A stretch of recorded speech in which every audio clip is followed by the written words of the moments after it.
Salut les cathos, aujourd'hui nous sommes le 9 juillet et nous fêtons les 19 martyrs de Gorkum. Lors de la révolte des protestants des Pays-Bas contre le gouverneur de la catholique Espagne, un certain nombre de révoltés appelés gueux de mer habitaient sur des vaisseaux aux bouches de l'Escaut. C'étaient en général des gens de sac et de corde qui, sous prétexte de religion, exerçaient sur mer la piraterie et sur terre les pires violences contre les prêtres et les religieux.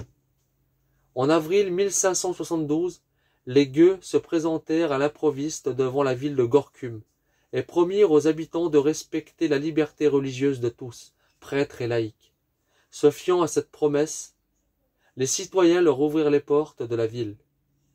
Moins confiant, le gouverneur se retira dans le château avec tous ceux qui n'avaient pas confiance en la parole de ces écumeurs de mer.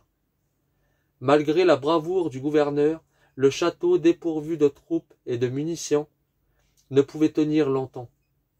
De leur côté, les gueux, redoutant l'arrivée de secours, réitérèrent les promesses d'amnistie pleine et entière. Alors les assiégés se confessent mutuellement, reçoivent le sien viatique, et on laisse entrer les gueux.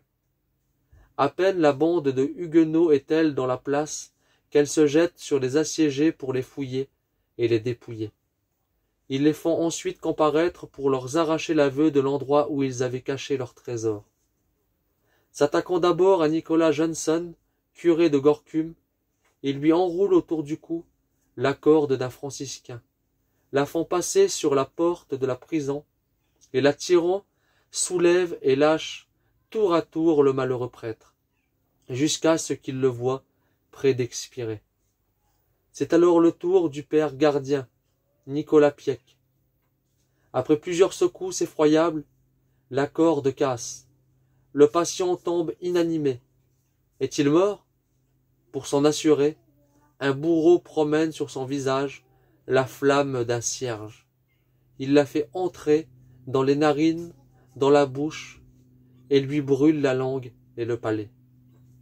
Dans la prison du château, des scènes de ce genre se renouvellent pendant 8 jours. Le samedi 5 juillet, la phalange des confesseurs fut dirigée sur Brielle, où elle devait trouver son calvaire. Là, dans une grotesque procession, on les obligea à faire le tour de la potence, puis de recommencer à reculons, en chantant le Salve Regina. Cependant, sur leur passage, des femmes trempent leurs balais dans l'eau sale et les aspergeant en parodiant. Un des confesseurs de la foi, ancien pèlerin de Terre Sainte, ne peut s'empêcher de dire « J'ai vécu chez les Turcs et les morts. Jamais je n'ai rien vu de pareil. » Détail touchant, le peuple réclama ensuite l'orémus. Un saint vieillard s'exécuta en y substituant l'oraison de la fête de Notre-Dame des Sept Douleurs, que tout le monde écouta en silence. Seigneur Jésus-Christ, que la bienheureuse Vierge Marie, votre mère, dont la très sainte âme fut percée d'un glaive de douleur au moment de votre passion, daigne bien intercéder pour nous, maintenant et à l'heure de notre mort. Ramenés en prison, ils sont pressés d'apostasier, mais la plupart demeurent inébranlables dans leur croyance. Furieux de leur échec et désireux d'en finir avec leurs prisonniers, les gueux les conduisirent la nuit même dans un ancien monastère abandonné. Ils jettent des cordes sur 2 poutres et dressent une échelle. Bientôt 19 corps se balancent dans le vide. Le lendemain matin, 9 juillet, la populace était admise à insulter les corps de ces martyrs. Elle le fit aussi copieusement que lâchement.